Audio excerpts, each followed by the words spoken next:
Un momento devocional con el pastor Víctor Manuel Buitrago. El gobierno soberano de Dios sobre las naciones. En un mundo donde las ideologías humanas compiten por el control, donde los planes de las naciones se tejen con ambición y los proyectos de los pueblos se levantan sobre cimientos de poder, riqueza o autosuficiencia, el Salmo 33, versículos 10 al 13, resuena como un recordatorio eterno y poderoso. El Señor reina. Con una sola palabra, Dios deshace los planes de las naciones, frustra los proyectos de los pueblos y su consejo permanece inamovible, eterno y lleno de bondad. Este pasaje nos invita a contemplar la soberanía de Dios, un gobierno que trasciende el tiempo, las culturas, las ambiciones humanas y que nos desafía a reflexionar sobre nuestra postura como individuos y como sociedades ante Dios. Vivimos en una era marcada por un creciente agnosticismo y ateísmo. Las naciones, en su búsqueda de progreso, a menudo se inclinan hacia filosofías que colocan al hombre en el centro, relegando a Dios a un segundo plano o negando su existencia por completo. Sin embargo, este salmo, el salmo que estamos viendo, que es el 33, nos confronta con una verdad inescapable. Dios no solo observa desde los cielos, sino que su mirada penetra los corazones y los destinos de todos los pueblos. Dios no es un espectador pasivo, es el Rey soberano cuyo propósito prevalece. En este devocional quiero explorar el gobierno de Dios sobre las naciones, los beneficios de declarar nuestra fidelidad a Dios y la urgencia de reflexionar sobre nuestra postura en un mundo que parece olvidar completamente al Creador. Miremos un poco sobre el gobierno soberano de Dios. El Salmo 33:10 nos presenta una imagen clara del poder de Dios. Con una sola orden, el Señor arruina todos los planes de las naciones. Él estropea todos los proyectos de los pueblos. Esta declaración no es un simple recordatorio teológico, es una afirmación de la autoridad absoluta de Dios sobre la historia humana. Los planes de las naciones, ya sean estrategias políticas, económicas o militares, pueden parecer importantes, pero son frágiles ante la voluntad divina. Imperios han surgido y han caído. Ideologías han prometido utopías solo para desvanecerse y proyectos ambiciosos han colapsado bajo el peso de su propia insuficiencia. En contraste, el consejo del Señor es eterno, inmutable y perfecto. Como dice el versículo 11, el consejo del Señor sigue en pie para siempre. Sus planes bondadosos continuarán realizándose de generación en generación. Este contraste entre los planes humanos y el propósito divino nos invita a reflexionar. ¿En qué basamos nuestra confianza? Las naciones que confían en su propio ingenio, en su tecnología o en su fuerza militar, están edificando sobre arena. Solo los planes alineados con la voluntad de Dios perduran, porque solo Dios tiene la perspectiva eterna y el poder para sostener lo que decreta. Desde su trono en los cielos, Dios observa a todos. Su mirada no es distante ni indiferente. Él conoce los corazones, las intenciones y los destinos de cada nación y de cada persona. Su gobierno es un gobierno justo, sabio, lleno de bondad, y su deseo es que las naciones lo reconozcan como su Dios. Hay beneficios para las naciones que declaran su fidelidad a Dios. Mire, El Salmo 33, el versículo 12 proclama: afortunada la nación que tiene al Señor como su Dios, el pueblo que Él eligió para ser de su exclusiva propiedad. Esta afirmación nos lleva a considerar los beneficios de una nación. Esos beneficios que una nación recibe al someterse al gobierno de Dios. Aunque hoy en día pocas naciones declaran abiertamente su fidelidad al Creador, la palabra de Dios nos muestra que aquellas que lo hacen experimentan bendiciones únicas. A continuación quiero enumerar algunos de estos beneficios basados desde luego en las Escrituras y en la naturaleza de Dios. Primero, protección divina. Las naciones que reconocen a Dios como su Señor encuentran refugio bajo su cuidado. El Salmo 91:4 nos recuerda que Dios cubre a su pueblo con sus plumas y que bajo sus alas hayan seguridad.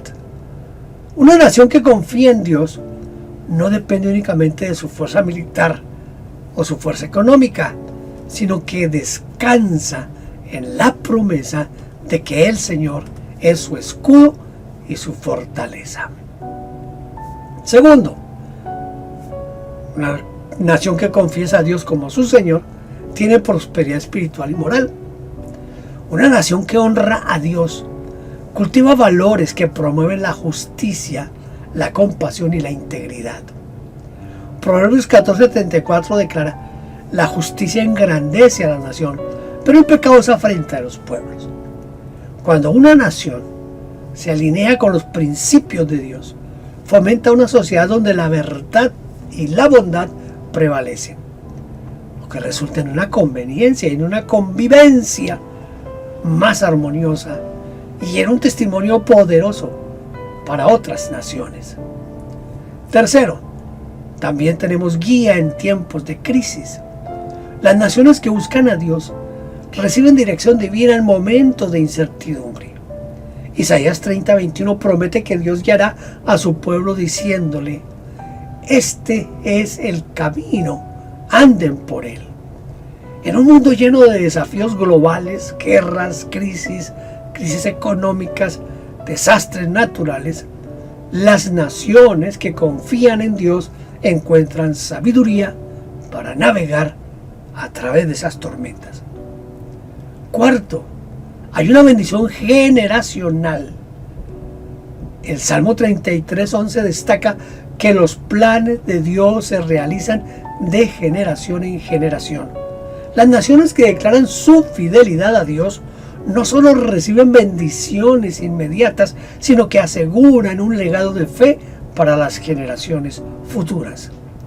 Deuteronomio 7:9 nos asegura que Dios guarda su pacto de amor hasta 1000 generaciones con aquellos que lo aman y obedecen sus mandamientos. Quinto, identidad y propósito. Ser el pueblo que Dios eligió como su exclusiva propiedad, según el versículo 12, otorga a una nación una identidad única. No se trata solo de una bendición material, sino de un propósito eterno: ser luz para otras naciones, reflejar la gloria de Dios y proclamar su verdad en un mundo necesitado. Estos beneficios no son meras promesas abstractas, son realidades que se han manifestado a lo largo de la historia cuando los pueblos han buscado a Dios.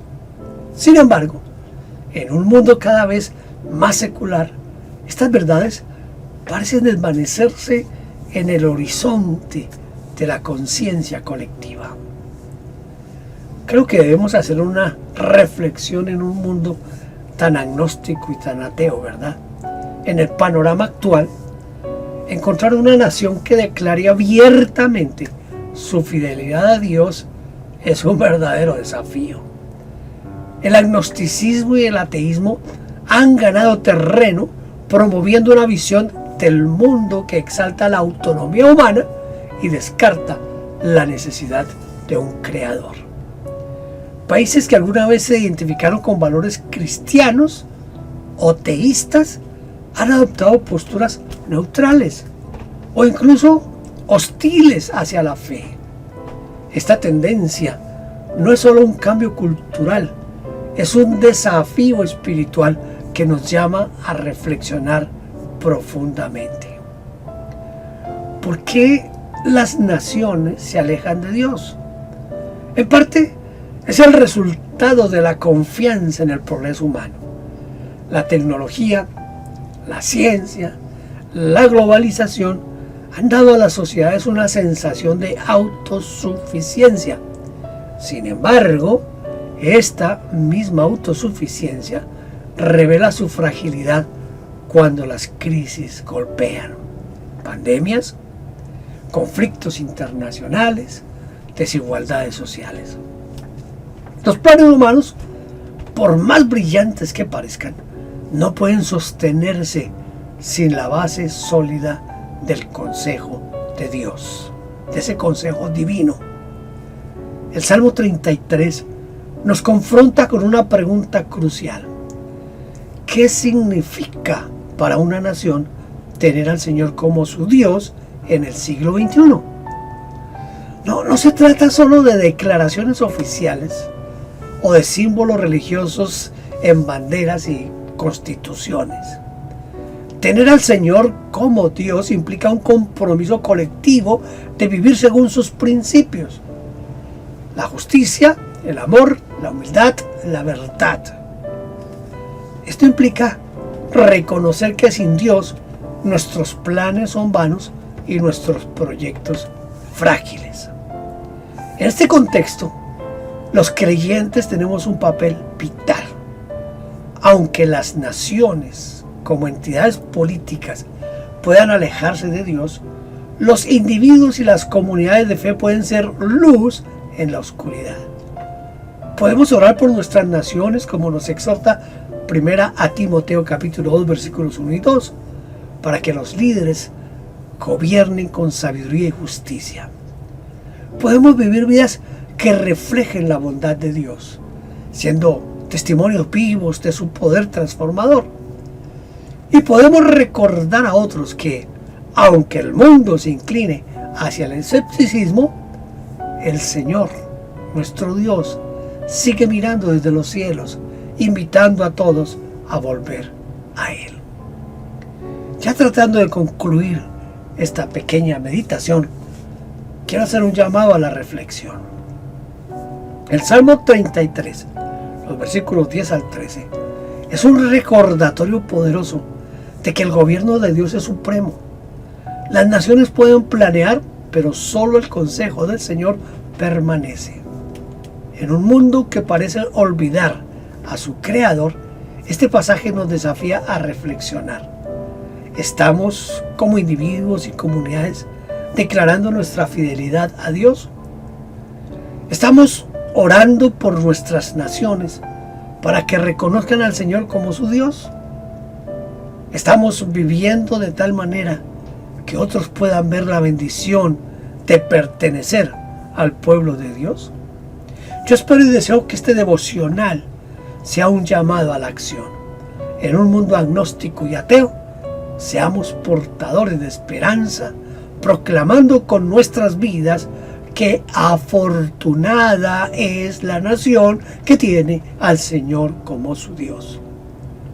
Que nuestras oraciones, nuestras palabras y nuestras acciones inviten a otros a buscar al Rey soberano, cuyo consejo es eterno y cuyos planes son siempre para nuestro bien. Porque al final, solo Él, solo Dios, solo en Cristo, solo en Dios mismo encontramos verdadero propósito, protección y paz. No solo para nosotros, sino para las naciones que Él observa desde los cielos. Yo quiero culminar con una oración. Si usted quiere, la repite conmigo. Señor, tú eres el Rey soberano sobre todas las naciones. Te pedimos que dirijas nuestros corazones y los de nuestros líderes hacia ti. Que nuestras naciones reconozcan tu autoridad y encuentren la bendición de ser tu pueblo. Danos valentía para ser luz en un mundo que te olvida y ayúdanos a confiar en tu consejo eterno. Te lo suplico en el precioso nombre de Cristo Jesús. Amén. Si este devocional es de ayuda para usted y quiere compartirlo, compártalo con sus familiares, sus amigos. Envíeles el enlace, el link, y que ellos también puedan beneficiarse de una meditación como esta. Mi deseo es que Dios le bendiga mucho más de lo que hasta ahora lo ha bendecido. Hasta la próxima. Gracias por vernos. No olvide suscribirse y tocar la campanita. Toda la gloria sea para Dios.